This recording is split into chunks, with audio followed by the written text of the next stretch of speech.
Welcome to Sales Velocity TV, where we pull back the curtain on how the top businesses in the world sell more with less resistance.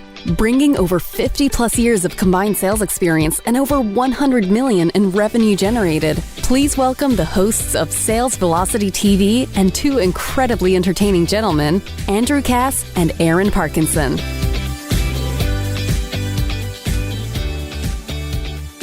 Hey everybody, welcome back to another episode of Sales Velocity TV and radio. If you're new watching this for the first time, welcome. Good to have you. We have a lot of fun on the show. I'm Andrew Cass, that's Aaron Parkinson, and we are talking lead generation strategies today. It's a specialty of ours both, really. We've been generating leads on the internet, Aaron, I think collectively 2004, 5-ish. I don't know. Let's figure this out. Have I generated leads online longer than you, or have you generated leads on the internet longer than me? Because I met you at an event in like 2006-ish. I had started marketing online in 2005, and I think you did around that time as well. And I started in 2004. Not that it's a competition. No.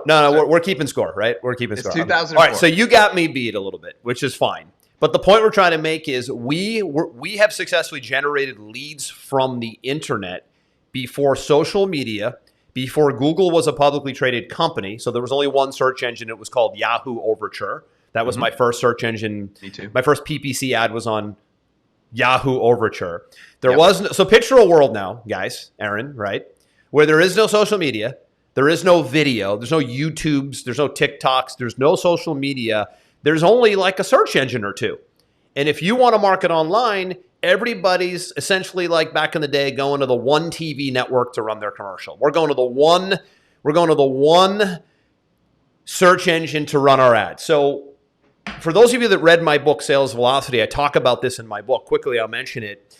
Is when I was coming out of the financial services industry and just intrigued, Aaron, with the internet marketing world and building a business online and having freedom and being able to develop information products, and just selling from the internet was like this mystical thing back in the day, right? Today, it's nothing. When I started, it was like, I got to crack this code. This is the coolest concept ever. And for me, a guy that had a successful career in financial services, for me to walk away from that, to want to crack the internet code was a weird thing. And I don't remember why I wanted to do it, but I remember investing $12,000 into a really, really intense internet marketing training regimen where I had my own advisor and coach. It was with the Internet Marketing Center, which was at the time the number one. Rudel? Yes, Corey Rudel. He passed away in a car accident years ago. Derek Gale took the company over. Yep. We're going back to like the sticks of the internet now. This is this is old school for those of you that are, maybe just trying to crack the internet code. This was the only real internet marketing training education entity at the time. Yep. So at the time, $12,000 for a 12K program in 2005, good amount of money, right? Vested in it, learned everything from A to Z when it came to developing a product, finding a niche, doing the copywriting, building a funnel, getting that product launched on the only search engine there was, by the way. We're talking about this now, Yahoo Overture, and then getting eyeballs to it to hit the page, convert, purchase. I was actually selling a $37, it was in the health and wellness space. We were selling a $37 ebook at the time where ebooks were like nirvana. Oh my gosh, you can buy a digital book. This is huge. Today, it's like we do it all day long. Right? So I wanted to just preface the depth and the breadth of online lead generation because we come from the era where there were no tools. Today, there's more tools than ever. And really what we want to talk about today is how you need to diversify into these many tools today and not get stuck generating leads one way. But I wanted to do that little backstory, Aaron, because it's important, I think, to get into the minds of people who marketed before all the tools and also into the minds of the people who market with all the tools.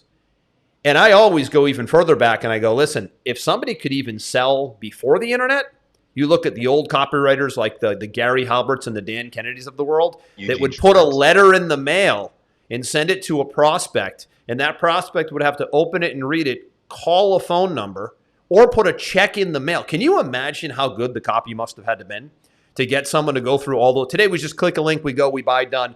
So you should really go back and look at some of the real old dogs. We're like medium old dogs. The real old dogs had no internet. We came up with the advent of the internet. But that's what we're going to talk about today is a little bit of history, a little bit of depth and breadth here, which we have, but more so what's working today and why diversification is critical today. And Aaron, I know that was a long introduction. For those of you watching the show for the first time, you're like, man, that was like a history lesson. I just want to get to the point. Well, it's important that you have some context.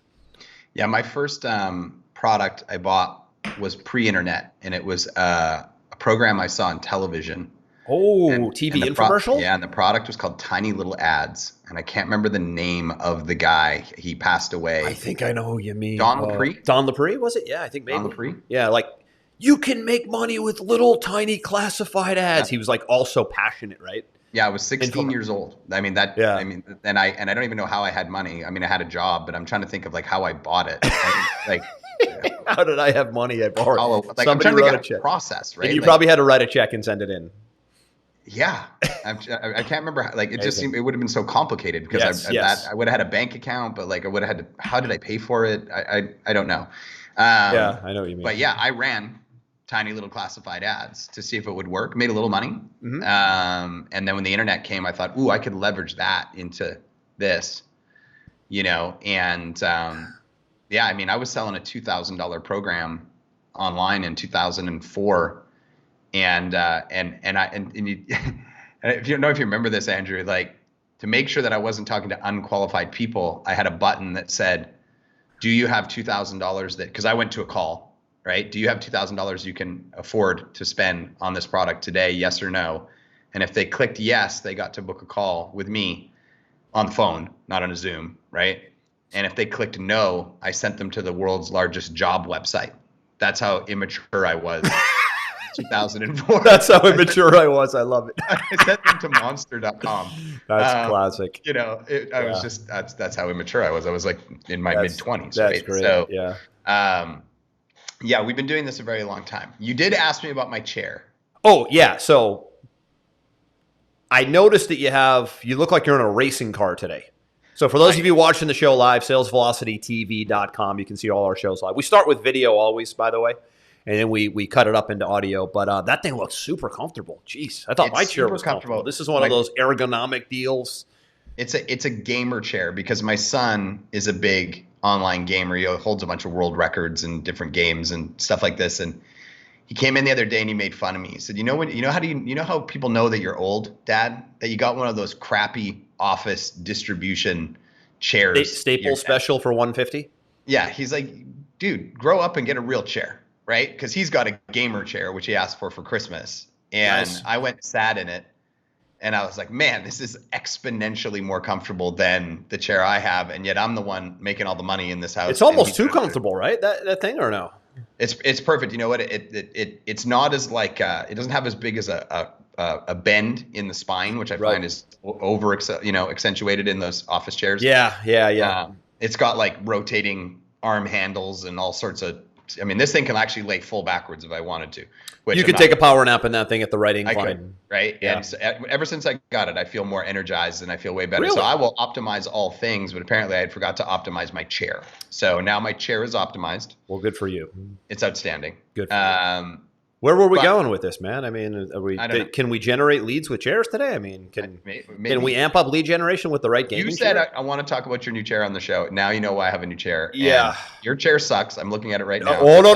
Hold on a second, though. No. I don't think I told you recently. This chair, this is an ergonomic beast. This is like a 2K chair, man. This is not a cheesy chair. This is it's essentially a gaming chair without like the crazy things. Okay. You wouldn't believe the things I can do with this chair. Like it's been a game changer for me as well. So I understand the difference because I came out of one of those I just didn't think about it like you. I didn't think basic chair. I'm just focused on work and I'm like, man, it's been like 3 years with this cheesy chair.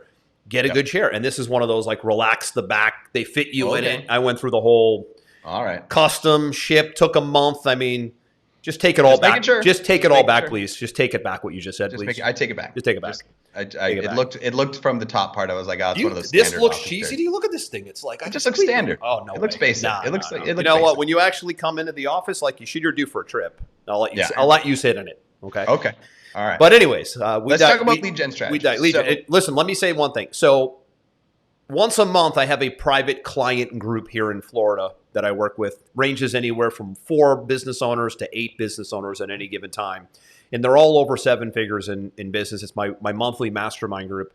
And I've been running it for 10 years now because what I do works, right? To get out of the day-to-day, and you came to one, Aaron, right? To get out of the day-to-day and get into a mastermind group, coaching group environment 1 day a month for a half a day. We do dinner afterwards, so it's a lot of fun with the guys. Shut off your phone, get away from the email. You got to get out of the office, right? You and I both know. 10 years I'm running this because it works, and it's not just about business. It's about what I just said.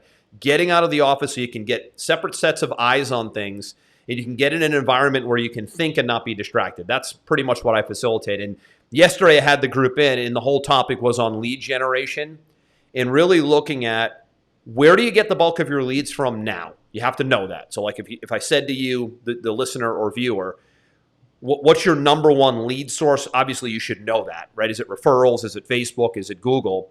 And then secondly, are you too dominant on that one source? Are there multiple sources? Do you have an idea what the ratio is? Like I get 50% from Facebook, I get another 50% from Google, I get another, right? Do you know that?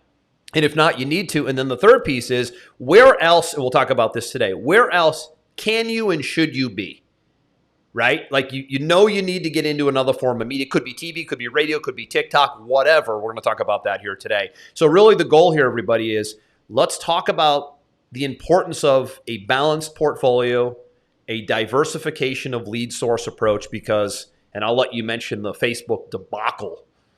I mean, Facebook is the mecca of advertising, but man, oh man, they took a $230 million quarterly hit because people are leaving the platform. So if you're all there, and we're big there too, it's diversification time, right? So let's talk about it. It's a signal to them, but it's also a signal to business owners, right? Because we own multiple businesses, you and I, and one of the businesses is a marketing agency, and what we've seen is the trend over the last probably 3 years is that number one, Facebook and Instagram, their user acquisition is going down. So typically people live in different channels, and this is now a great channel because it's an older demographic in the eyes of the social media world. Yep. Right. The people who got on first got on Facebook, and then sort of the next generation got on Instagram, and then the next generation after that kind of got on Snapchat, and then the next generation after that is now on TikTok, and then YouTube is its own world because it's not a social media network. It's different. It's an information. Listen, it's internet TV. Yeah, it's internet TV. It's an internet. It's a delivery system, right? Mm-hmm. So what's happening is that the user base is getting older, even starting to die off now. They haven't acquired anything relatively impactful for their inventory. Like, for example, when they bought Instagram a couple of years ago, that was huge. They bought Instagram, then they bought WhatsApp. Did they buy WhatsApp? Yeah, they bought WhatsApp. WhatsApp is owned by Facebook? Yes. I did not know that. For some reason, I thought Microsoft bought WhatsApp. I don't know. What am I thinking? Nope. Microsoft Slack, maybe? I don't know. No, Facebook bought it, but there's not enough inventory for them. So they have too many advertisers. Mm-hmm. Mm-hmm. They have not enough place to show their ads. Their user base is declining, not increasing. And in conjunction with that, what's happened is that they've started to raise their prices dramatically because they have shareholders that they have to appease, and profit needs to be going up every year, and so on and so forth. And because they have so many advertisers, for whatever reason, their customer service has not been able to keep up. So the customer experience with Facebook has been a real challenge for them over the last 3 years in the eyes of most of the advertisers that are online, where ads are getting disapproved, ad accounts are getting disapproved, the communication is not great, the time to get answers is not great. Interesting. And the frustration has risen to the point where people are looking for alternative sources. So as an agency, we run, our typical big channels are Facebook and Instagram, YouTube, Google search, Bing search, Yahoo search, TikTok, AdRoll, and native. And people might not know what that means, but we want to have a big diversified portfolio, mostly because we deal with a lot of clients that are scaling from 7 figures to 8 figures and beyond, and you can saturate the audience too much in one channel, and or the fact is that a lot of people, it's kind of like they're on teams, right? They're like team Facebook, team Instagram, team Snapchat, team TikTok. And so they might not be really paying attention in those other channels. So not only could you saturate them, but these others could be completely new pockets for you, right? Now, if you have a prospect that's on multiple channels, if they're seeing you on multiple channels, that obviously just increases your credibility because you look omnipresent, right? Mm-hmm. But a lot of the times they don't live on these other channels. So it could be a whole new source of traffic for you to be diversified into these other places. Right. Anyway, my point is that our clients have forced us to expand to YouTube really hard about 2 years ago. And now we are forcing them to expand to TikTok. TikTok is like the rage and the talk as of late. It's incredible. We've done the testing and the cost to get in front of people is 1/6. And by the way, it feels to me, Aaron, like TikTok is at least subliminally going right after Facebook. Like they want to just take them straight down. They even copied almost identically Facebook's advertising dashboard. Is that right? See, I haven't seen that. Which felt like it felt almost like a screw you. That's my point. It seems like, and listen, that's great for consumers. Let them go. Remember the wars over the years of Microsoft and Apple. You had the geeky guy on TV who was the Microsoft guy. Then you had sort of like a hip cool guy coming up Apple, and it was like they were subliminally planting that cool people use Apple products and like geeky nerdy people use Microsoft products. They were like taking shots at Bill Gates and Microsoft. Yep. I kind of feel like that's what's happening right now. Facebook's been such a mecca that TikTok's really the first one that's ever made ground against them. I know it's still early, but every other platform, there was Pinterest, that was kind of more of an Instagram attack. There was, I don't even know, there were a couple, but this is the one getting traction right now. Definitely getting traction. Which is interesting. Definitely getting traction. Now, what do I think is going to happen? I think that, so Facebook's launched the metaverse because they need more inventory and they feel like more people are going to be spending more time in the metaverse. And you got to think about it. Why would they go all in on the metaverse? I just had a conversation an hour ago with a guy he said he heard that to complete the metaverse, which is a virtual reality, right? And for those people who don't know what the metaverse is, it's a virtual reality that you can I frankly don't want to know and live in and have fun in and blah, blah, blah. It's going to cost them $10 billion over 10 years to build this virtual world. I don't know about you, man, but that's something I want nothing to do with. How about you? I think there's really interesting applications to it. And as an advertiser, it appeals to me. I play some VR with my kids. It hasn't hooked me. It hooked them. The most important thing is it's hooked them, right? So they're looking to tap into a younger demographic as their social media demographic gets older. And you got to think about it. Imagine being able to run ads, right? Run ads in the metaverse, create stores that sell things in the metaverse, have shows playing in the metaverse that have ads playing on the shows. Like the applications for advertising are endless, which is why they're going so all in on this. But it's going to take them a long time to complete this, right? And in the short term, what I see happening is much like you'll remember what happened at the end of the 2000s with Google. Google used to be the worst company to deal with on the planet as an advertiser. They were short-tempered, inaccessible, quick to disable your accounts. They were just an 800-pound gorilla, and you're not going to pick up the phone and call them. It's just they were just rude, for lack of a better word, and nobody could go anywhere else because there wasn't really a great alternative. And then Facebook and Instagram came around, and it was a fantastic alternative, and everybody left Google. Yes. And then Google, Facebook ate their lunch is basically what happened. And they now are one of the best customer service, easily accessible, fantastic run because they were forced to. Right? One thing I'll say, can you hear me? Yeah, I can hear you. You froze for a second. Interesting point so the reason I gave the whole context and the depth of our experience in the beginning is because PPC on Google was an absolute beast from that 2004-5 era right through like 2010-ish. Amazing. I mean, every advertiser on the planet Earth would claw to get a pay-per-click ad on Google. Even though there was some like I said, Yahoo Overture had a PPC platform, but nothing created a storm like the Google PPC platform in that era. We made so much money as advertisers. We made so much money because you could literally like turn on a switch. It was up and like you could control the amount of traffic that you would get by just increasing your ad spend. And there wasn't a lot of competition, so you could drill down easily, and cost wasn't terrible. The difference when Facebook came in is they came in as a non-searched platform, where Facebook has always been, find a gym in my area, type it in. Find a salon in my area. Find a consultant, insurance agent in my. So I'm specifically looking for something where Facebook isn't that. For those of you that might not understand the difference, Facebook is a social media platform where Aaron and I might be sharing pictures from when we were in high school or whatever, and the ads just happen to show up and interrupt me on the right.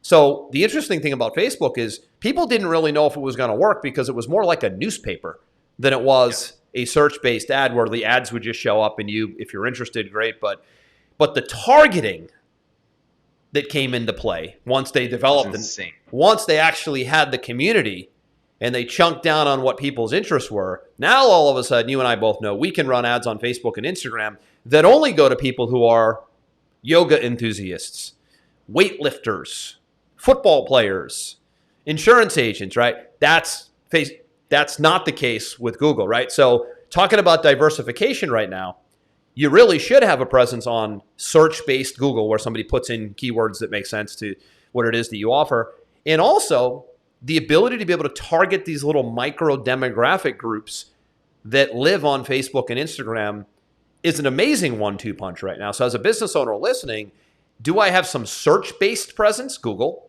also YouTube. And do I have some demographic-driven ads running as well where I can go right in and target these little micro groups?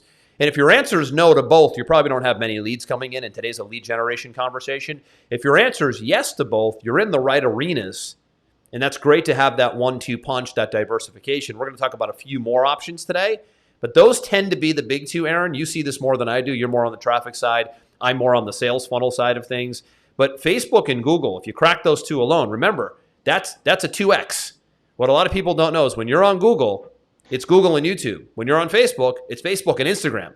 So you're really in 4 places, not 2, if you can make those 2 platforms work for you. And not one or the other, by the way, but both. That, I think, is the key to the conversation is not one or the other, both diversification portfolio approach.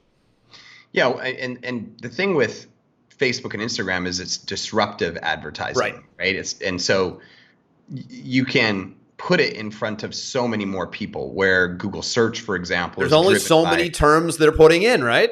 Yeah, it's how many searches are being done a month on a specific term, right? But then Google also has YouTube, which is disruptive to advertising. So when you've gone to watch a YouTube video and then you see a video pre-roll come up with some type of commercial with a call to action, it's hoping to disrupt your journey and take you to somewhere else. Sure. Right. And the reality is you can do amazing targeting in YouTube, almost like you can do amazing targeting in Facebook and Instagram. Right. So it's a 1-2 punch. But now TikTok for us has come up as that is number 3 and potentially number 2. But hold on, Aaron. Let's stop. I want to say what I said again before. Let's really call it number 5. Because again, when you get into Google, and a lot of people don't connect the dots here, since Google owns YouTube, that platform gives you the ability to run search ads and video ads with YouTube. And when you go into Facebook, it's Facebook and just click of a mouse. Show my ads on Instagram as well. Yep. 4 media sources. We're going to talk about the 5th today, like you said, which is TikTok, because that's the first one we've seen in a while. Really giving these other 2 a little bit of competition. I wouldn't call it a run for their money yet. Those guys are so big. But we could stay today, Aaron, on this show on just those 5. YouTube, Google, Facebook, Instagram, and now the new sheriff in town. Not a sheriff, probably just the new player in town. I don't think they've gotten sheriff. They haven't quite gotten sheriff. Figure of speech. The new player in town would be TikTok. And frankly, I don't know the first thing about it. And I know a lot of business owners are probably feeling exactly how I feel right now. I don't even want to see it. All I can think about is like my little nieces dancing on TikTok over the summer when we were on vacation. And I'm like, that's TikTok? Don't they like dance for 60 seconds? And the reality is that's all I know, right? You can run shorter, punchier versions of your same YouTube ads on TikTok. And we were unsure. The primary concern for us was that the buying demographic would be on TikTok. Right. So 6 months ago, we said we're going to take 3 of our clients, we're going to run them on TikTok, and we're going to see if the conversions happen on the back end in the same, more, less than Facebook and Instagram or YouTube and Google. Sure. Right. And what we found so far is that not only do they do them at almost half the price. So and again, because they're a newer network, we saw this with Facebook when they came into the Googles. So it's the early adopter lower pricing, right? They come in and they charge next to nothing. Yeah. On your organic side, anything that you post, they'll show to everybody, and they'll follow the same game plan that Facebook and Instagram did, which is that they'll slowly start to show your stuff to less and less people. Yep. They'll slowly start to raise their pricing, and then somebody else will start to build their own platform in the background. Sure. Rumble was a big one that was in the news last week with this whole Joe Rogan thing. So Aaron, I'm glad you brought that up. So is Rumble the alternative for YouTube? Is Rumble a video network? It's basically a freedom of speech YouTube network that's getting some traction. And wait a minute, let me stop you. Hold on. Sure. Are you trying to say that the Rumble network allows you to speak your mind and say what you want to say as a human being and a tax-paying citizen in the United States of America? I got to be clear for the sake of the audience, because the way you framed it, I like clarity. Am I? Yep. Well, got it. The answer is yes. Okay, good. For now. Seriously, right? For now. And funny, I always asterisk things with "for now" because all of these things change over time, and all the people that are all up in arms, with the misinformation stuff and the freedom of speech stuff and all that stuff. What they have to remember at the end of the day is that these are businesses owned by people or shareholders. And it's their rules, and they can do whatever the hell they want. Yeah, that is true. A lot of people get worked up on the social media thing. It's kind of like, it's almost like the restaurants and the mask thing. Like if a restaurant decides that you need to wear a mask into the restaurant and they're a private business, it's super annoying, but that's their rule as a business. So like, people get worked up about social media. There's a huge difference between like freedom of speech and censorship happening like as a whole in society, which is a huge problem. But if Facebook actually deems something, again, it's the way they word it is all wrong. If they deem something inappropriate for their platform, at the end of the day, they're a publicly traded company, but they can do what they want as a business owner. Absolutely. Just move your presence elsewhere. Exactly. You have your choice, right? Like if you don't want to, if you don't agree with it, don't use it. Right? I don't. But listen, here's the thing, though. The caveat: just because you can doesn't mean you should. Right. So when they start determining things that are disinformation with absolutely no validity, that's a different ethical problem. It's kind of like I jokingly had this conversation with my wife. I'm like, okay, so when you're at a restaurant and there's outdoor seating, even though you can smoke a cigarette outside, you really respectfully shouldn't around 90 people trying to have lunch. Just because you can doesn't mean you should. It's the same thing with these networks. Just because they can determining something as disinformation or they can censor something doesn't mean they should, because it sets the worst precedent ever. It's horrible how they pitch it. It's their business decision, and ultimately they have to decide if it's working for them or against them. Well, let's talk about the $230 million hit. I'll jump in and say $230 million loss. By the way, this is one of the greatest losses of any publicly traded media company in history in one quarter. And I know a lot of that is because people are moving their one day loss. Aaron, a lot of this is because people are saying, just because you can doesn't mean you should. I'm taking my business elsewhere.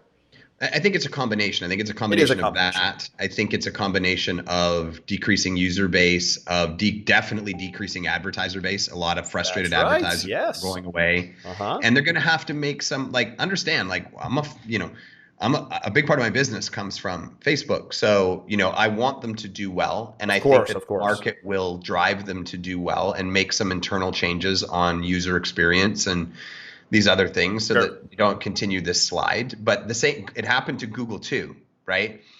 Google lost a whole bunch of people because they were doing the same things in the end of the 2000s. And then they lost a lot of user base and a lot of advertiser share, and they've had to change that. Right. And I think Facebook will have to as well, and they'll have to adapt. Do you think?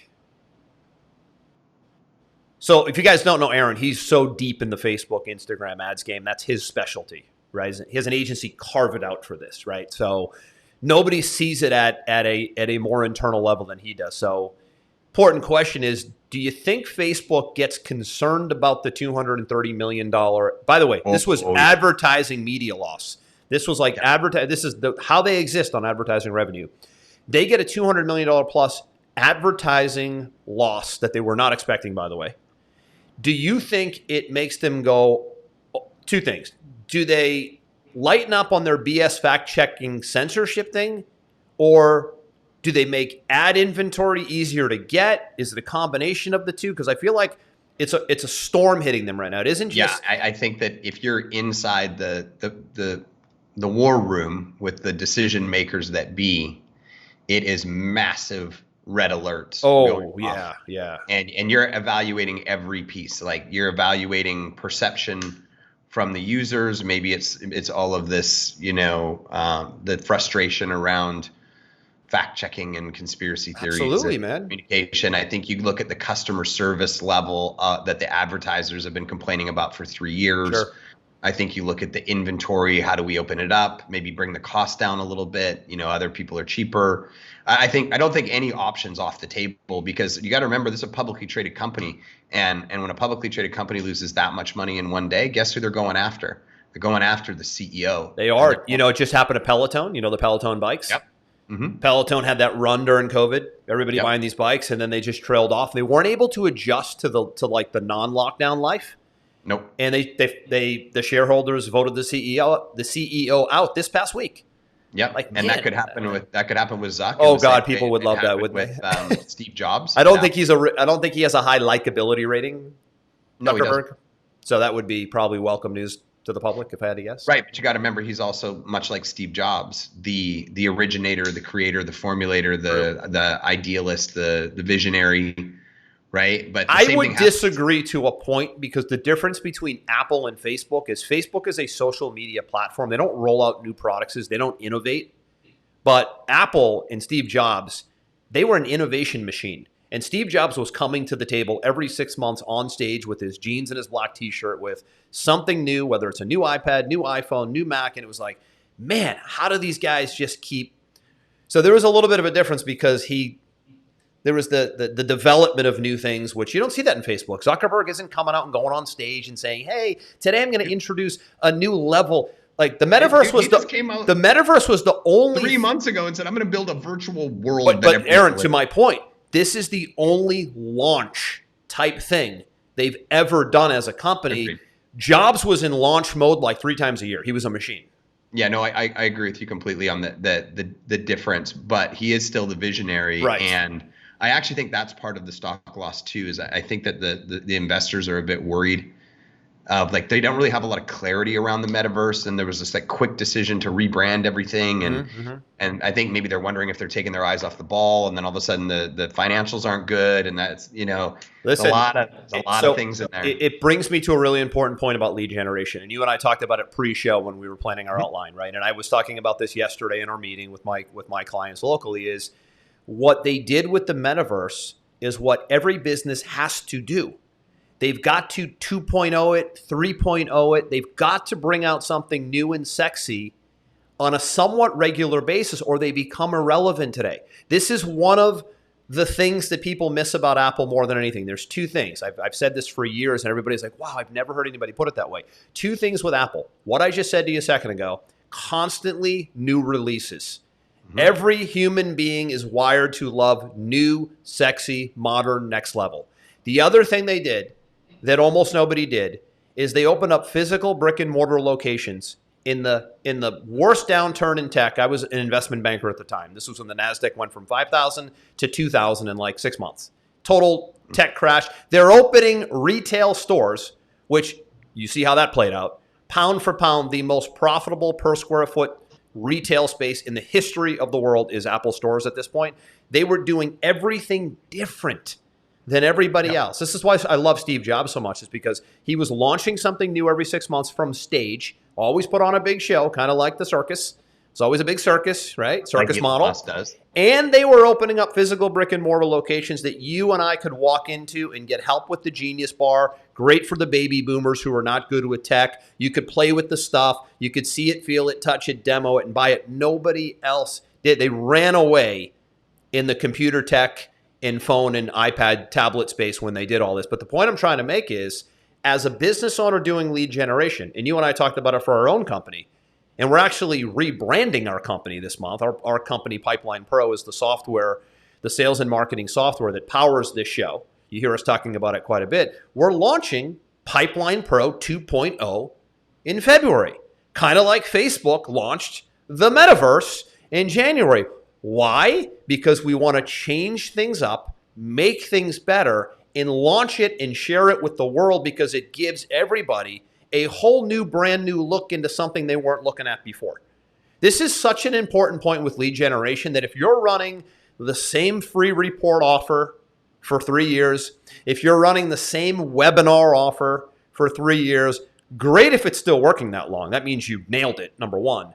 But secondly, at some point, that thing needs to be 2.0'd, or you need to put another horse in the race, or another horse or two in the race, because you need to get in front of audiences that you couldn't get in front of prior to that.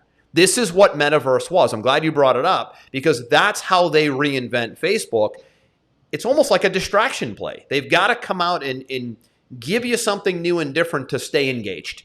Otherwise, you lose $220 million in revenue in a quarter because there isn't enough new and different and better and sexy. And this is before you say anything, Aaron, this is such an important lesson for business owners. Go back and watch this again. I mean, it took me years and years and years and years to learn this, adopt this, adapt this into businesses, is being able to have the creativity, the ingenuity to be able to come up with something new, rebrand, 2.0, next level your lead gen, next level your company, your products and services. It's almost like you're relaunching versions of your company. And it's really fun and exciting to do, because it brings back a lot of enthusiasm and a lot of energy to the business. I would agree.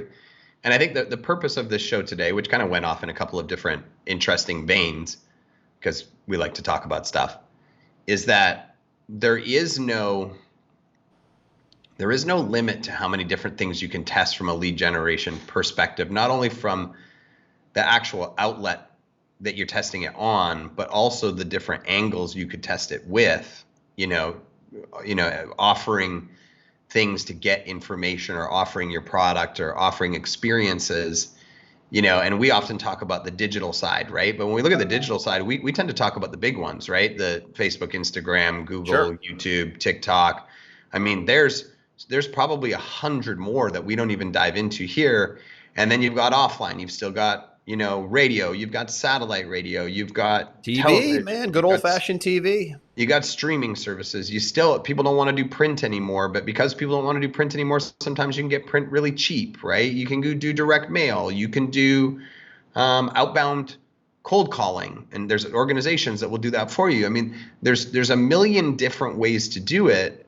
I think the challenge that a lot of people have is sometimes it's so easy in one place. Yeah. That they become complacent on that one place. And then when that one place turns against you, they don't have the diversification to ride that out. And listen, everybody's guilty of that. When you start nailing it in one form of media, I mean, literally, we as a company dominate Facebook. But you and I both said, beginning of 2022, for the first time in almost 2 years, we're starting to see a little performance trail off. Wobble. But that's a long time to dominate. We as a company, I mean, literally, if you saw our numbers on Facebook and Instagram, it's like people it would be a dream to have those kind of cost per acquisition numbers. But we're smart enough to know that doesn't last forever, right? And that's the key to the conversation today is diversification, not having only one horse in the race, figuring out, is TikTok the next play for me? Is YouTube the next play for me? Should I be on TV? We have a lot of financial advisors that watch our show and that use our software. And the biggest and best advertisers are on CNBC, Fox Business, CNN, MSNBC, like the big news networks. They're advertising on those networks, good old-fashioned TV advertisements. So And like you said, TV's not as hot as it was, so you can probably get TV cheaper today than ever. No question. So, and it's a huge credibility play that you could leverage into other assets. As seen on, right?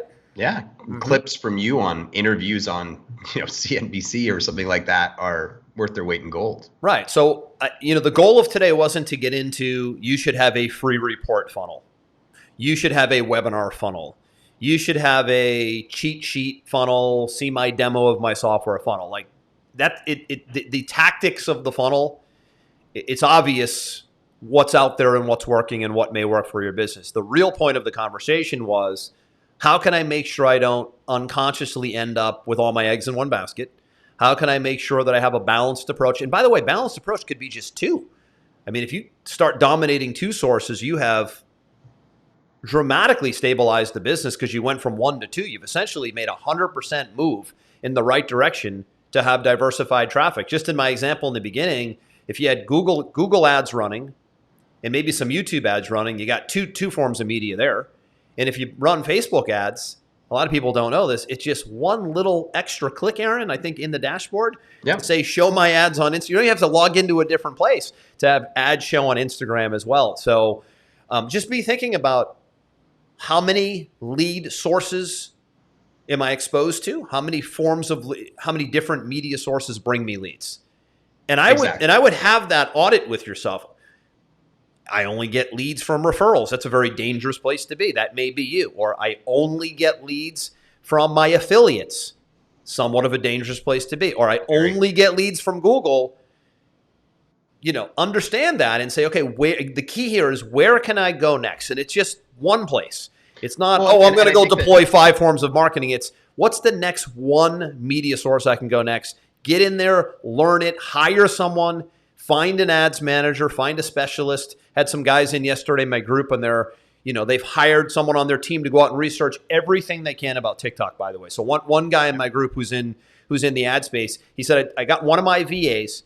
We literally bought like the top 4 training courses on TikTok, and we hired the best guy we know running those ads, and we're just bringing it all in, and we're going to just dissect the whole thing. So they just made a decision to go into one new space, dominate it. Really smart, by the way. Not, run a few ads and test it. No, let's bring an expert. Let's buy training. Let's consume information. Let's take notes. You did this, I remember, with YouTube a couple years ago. Yeah, you guys went on like a year ago with TikTok, so we'd be ready. But I remember what you guys did with YouTube. You guys were like, you brought in like every single high cost, low cost, middle cost person, and you were like, we're gonna like own YouTube in like a month. Yep. And you just like you turned yourselves into like YouTube University, right? And then I spent $10,000 putting every one of my team members through an intensive one-on-one coaching. That's just my point. So how do you look at this as a CEO, as a business owner, as a high performer? You don't go out and noodle around. You go hot. You find the trainings, right? Really leverage someone else, right? Success leaves clues, right? Somebody's already dissected the information. Find the training courses. You don't want to do it, have someone do it for you, right? Find someone who's running ads, hire them for a little while. Put them on a 30-day retainer, see if it works. Like, go get in there and expedite the time it takes than just noodling through it by yourself. It's great training that people hopefully will take to heart. And I'm going to end our show on this today, right? Oh, I got another 45 minutes here, pal. I'm kidding. You're going to do it single? You go solo? I'm just going to keep running. Think about it from this perspective, because we talk about it with all of our clients, right? You want to have a balanced portfolio of lead generation. You wouldn't invest in the stock market and put all of your money into one stock, because if you did, and it happened to be Facebook last week, you just lost 27% of your net worth, right? It's the same thing. You need to have a balanced portfolio in your lead generation situation. Absolutely. All about balance, kind of like all things in life. Everything's about balance, right? Everything's about diversification. I finally got you. I got you on the portfolio language train. It's kind of I spent 15 years in financial services, investment banking, brokerage, mortgage banking. So like this, the portfolio term tends to come from finance, but it applies perfectly to the marketing space, right? Again, the thing we want to leave you with is taking a portfolio approach to the way you generate leads, right? Dan Kennedy said years ago, it like rings in my head, as I trained under him for years, The most dangerous number in business is one. One employee, one lead source, one sales funnel, one product, right? And it stayed with me. Just something as simple as the most dangerous number in business is one. And that's really the message that I want to leave you with today is don't put all your eggs in one basket when it comes to lead generation. Use this new year, maybe every quarter. I love this approach. Every quarter, we as a company, let's say, are going to tap a brand new advertising source. That's 4 a year. If you're really aggressive, you could do 1 a month and track it. And I would leave with that, Aaron, if you have anything else you want to add. Diversification, baby. Hey, I want to leave a really cool recommendation. I'm just fired up about this this show, right? So do you have Amazon Prime? Yep. I'm not a big like Prime and Netflix guy, but have you seen like the biggest advertising right now around like new release shows is, I don't know if you know like the Jack Reacher series, you know, the action series. I've seen the. You've seen it though, right? Yeah. Yep. So Tom Cruise, the movie was amazing. Tom Cruise played him in a movie probably 10 years ago. Okay. I like one of my pastimes is I love reading like mystery novels. Like Lee Child is the author of the Jack Reacher series. Okay. Right, like hardcore mystery, ex-military guy, you know, just he's like the Equalizer, right? Goes around the world and just like fixes things in a real aggressive way. That's Jack Reacher. One of my favorite authors, but this is so good, Aaron. It's only 8 episodes. Season 1 was just released. It's called Reacher. I think it's called just Reacher, or is it Jack Reacher? All based on the Lee Child thriller mystery novels. Man, this thing has roped me in, and I don't get roped in easy. Like adrenaline pumping with this show. It's so good. It's so good. Just off topic here.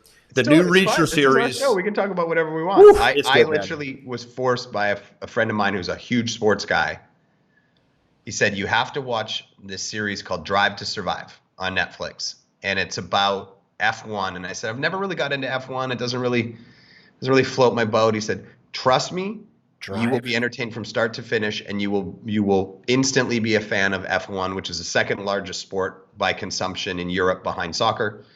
And I said, okay, I'll test it out last night. I ended up watching 3 episodes last night. I was instantly hooked. Really? Is it about the business of F1 driving? It's almost like a documentary over multiple seasons, but it helps you understand it because it explains the team structures and the country structures and the money behind it, and how Mercedes and Ferrari have like a stranglehold on it. So it's basically them and everybody else is fighting for, like they're fighting for third because Mercedes and Ferrari will put $600 million a year into the driving team, and like a US one will put $150 million. And so you got these great drivers driving subpar cars and frustrated because there's not enough money being invested, and it's all political, and it's all moving. The drivers are moving around to different teams, and that I was and they're all I didn't realize how much they crash. Everyone's crashing in every race, and they're not NASCAR. I mean, these are going 200 miles an hour. It's so cool. I love those cars. I love them. And so like I just didn't really understand the whole F1 world until I started watching this, and I was watching last night. I was instantly hooked.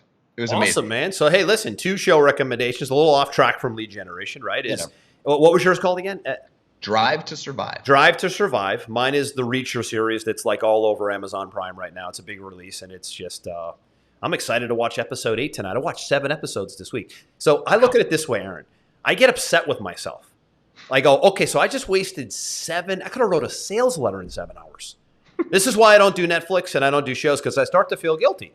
I actually you gotta what detach, man. Could I have gotten done in that set? Detach. I know. But I mean, does anybody watching, do you guys ever feel that way? Like if you watch like 2 or 3 seasons of something, some people just don't catch it. They're so numb to life. They don't see anything. If you do it every day of every week of but every month. Aaron, this is what people do.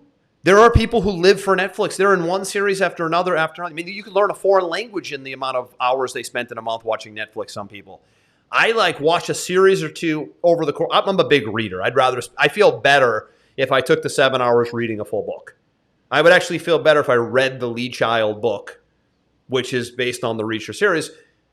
I don't know. It's just me. I feel like I'm wasting valuable time. Hey, I could be building a new lead generation campaign. That's sort of how I look at it, right? Just stop it. Stop it. Just end it right there. I digress, man. But 2 good recommendations. big one here worth going back and watching. Video version, as always, will be at salesvelocitytv.com. We usually get the video version up, everybody, about 3-4 days after the actual show. And then the podcast version gets into Apple and Google and Stitcher and Spotify about a week or so later. But everything's over at salesvelocitytv.com. We'll continue this conversation. One thing I want to say is every time there's a new player in town that looks like they're going to surface as a player like TikTok is right now, we will bring it to Sales Velocity TV, talk about it, dissect it. I think, Aaron, you'll be sharing some results in the next couple of weeks of the testing that you've actually done now inside of TikTok. I know we as a company will be venturing into some TikTok ads here soon. So we'll report back, we'll curate, and we'll share what's happening with this new player in town. Everybody have a great one. We'll see you on the next episode. We hope you enjoyed this episode. Sales Velocity TV is powered by Pipeline Pro, the ultimate all-in-one sales pipeline management and marketing automation platform that makes all others obsolete. And we can prove it. Take a tour at gopipelinePro.com. See you on the next episode.